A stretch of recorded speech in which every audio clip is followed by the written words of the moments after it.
விவசாயிகள் தரக்கூடிய மனுக்களுக்கு உரிய விளக்கம் தரவில்லை என்றால் அதிகாரிகள் மீது உரிய நடவடிக்கை எடுக்கப்படும் என விவசாயிகள் குறைதீர் கூட்டத்தில் தென்காசி மாவட்ட ஆட்சியர் கமல் கிஷோர் எச்சரித்துள்ளார். தென்காசி மாவட்ட ஆட்சியர் அலுவலகத்தில் விவசாயிகள் குறை தீர்க்கும் கூட்டம் ஆட்சியர் கமல் கிஷோர் தலைமையில் நடைபெற்றது. இந்த கூட்டத்தில் மழை அளவு, அணைகளில் நீர் இருப்பு, விவசாயிகளுக்கு அரசின் கடன் உதவிகள் குறித்த தகவல்கள் வழங்கப்பட்டன. இதையடுத்து விவசாயிகள் கொடுக்கும் மனுக்களுக்கு பதில்கள் தாமதமாக வழங்கப்படுவதாக புகார் தெரிவித்தனர்.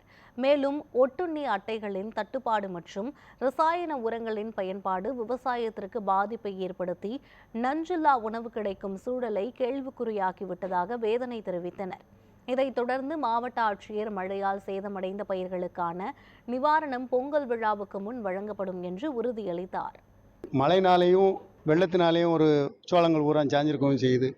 அதை விட இப்போ காட்டு பண்ணி அந்த கம்மாக்குள்ளே போக மாட்டாமல் தண்ணி கிடக்கிறதுனால காட்டு பண்ணிகள் பல ஏக்கர்களை அழிச்சிருக்கு. கலெக்டரிடமும் நாங்கள் மனு செய்திருக்கோம். இதெல்லாம் ஆய்வு பண்ணி அந்த கரிவலம் பகுதியில் உள்ள விவசாயி அனைவருக்கும் காப்பீடு, அதாவது பயிர் காப்பீடு பண்ணியிருக்கோம். அந்த பயிர் காப்பீடும் கிடைக்க செஞ்சு அதுக்குள்ள நஷ்டஈடுகளையும் வழங்கும்படி கேட்டுக்கொள்கிறோம். மாவட்ட இக்கடைய பகுதியில் அதிகமான விவசாயம் செய்யக்கூடிய சிறுகிழங்கு எதிர்பார்க்காத மழையின் காரணமாக அதிகமான மழை பெஞ்சனால இப்போ பொங்கலுக்கு அறுவடை காலக்கூடிய எடுக்கக்கூடிய காலம் சிறுகிழங்கு. இது ஏக்கருக்கு 60,000 செலவு வருது.